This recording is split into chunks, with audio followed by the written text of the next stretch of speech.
తప్పించుచూ నుండును, దానికి హాని చేయక. దేవునికి స్తోత్రం. తప్పించుచుండును. దేవుడికి మహిమ కలుగును గాక. ఏం చేస్తాడంట? ప్రతి ఒక్కరికి ఏ హాని, ఏ డిస్టర్బెన్స్, ఏ బాధ, ఏ వేదన ఉండదట. దేవుడికి మహిమ కలుగు. మనం ఈ రోజు విడుదల పొందుకున్నాం.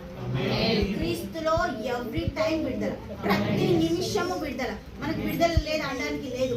అప్పుడు నేను ఇంట్లోనే నేను అనుకున్నా, బాధపడ్డా, అయ్యో ఏంది దేవుడా 4 రోజులు వారం ఇట్లా అయిపోయింది అంటే మనం కూడా సరి కావాలి కదా. మనకు కూడా ఉంటాయి కొన్ని ఉన్నాయని కాదు, ప్రతి ఒక్కరికి ఉంటాయి. దేవుడికి స్తోత్రం. అక్కడ కాపురుల సమూహం తయారవుతుందంట. మన ఒక్కరమే కాదు, మన కోసం వందల వేల మంది కాపర్లు ప్రార్థన చేసేప్పటికి ఈ రోజు మనము సజీవ లెక్కలో ఉన్న భారతదేశం చాలా సూపర్ ఉంది.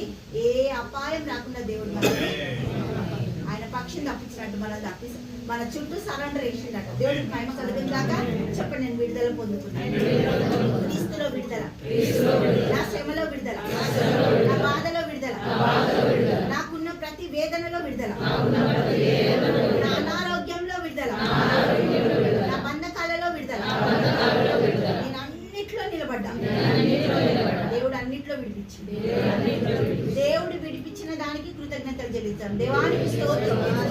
నువ్వు విడిపించినావు. ఏ బాధ, ఏ బందీలు, ఏ ఇబ్బందులు, ఏ చిక్కట్లు పని చెయ్యవు. ఏ బాధ, ఏ బందీలు, ఏ ఇబ్బందులు ఏవి కూడా పని చెయ్యవు.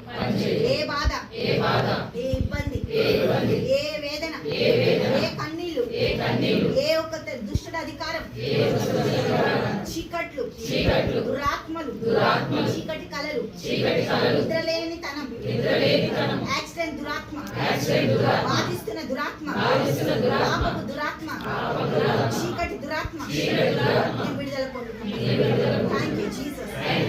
తండ్రి యేసయ్యానికి వందనాలు, స్తోత్రాలు. గొప్ప దేవా, అద్భుతకరడ, ఆశ్చర్యకరడా నీకు స్తోత్రం. ఈ బిడ్డలందరినీ దీవించండి, ఆశీర్వదించండి ప్రభా. విశ్వసించి నోటితో పలుకుతే, హృదయంలో తండ్రి విశ్వసించినప్పుడు సమస్తం సమకూర్చే దేవుడు కదా ప్రభా. నీ బిడ్డలు నమ్మి విశ్వసించి ప్రతి ప్రార్థనలో ఏకీభవిస్తుండగా నా తండ్రి నీ కార్యాలు సాఫల్యత దయచేయి, నీ అద్భుతాలు దయచేయి. నీ మేలతో నింపి నడిపిస్తున్నందుకు వందనాలు, స్తోత్రాలు చెల్లిస్తున్నాం. బిడ్డల కుటుంబాలు ప్రతి ఒక్కరు ప్రభా విడుదల విజయాన్ని పొందుకొని సాక్షులుగా నిలబడ్డందుకు నీకే మహిమ ఘనత ప్రభావాలు చెల్లిస్తూ యేసుక్రీస్తు నామంలో ప్రార్థిస్తున్నాము తండ్రి.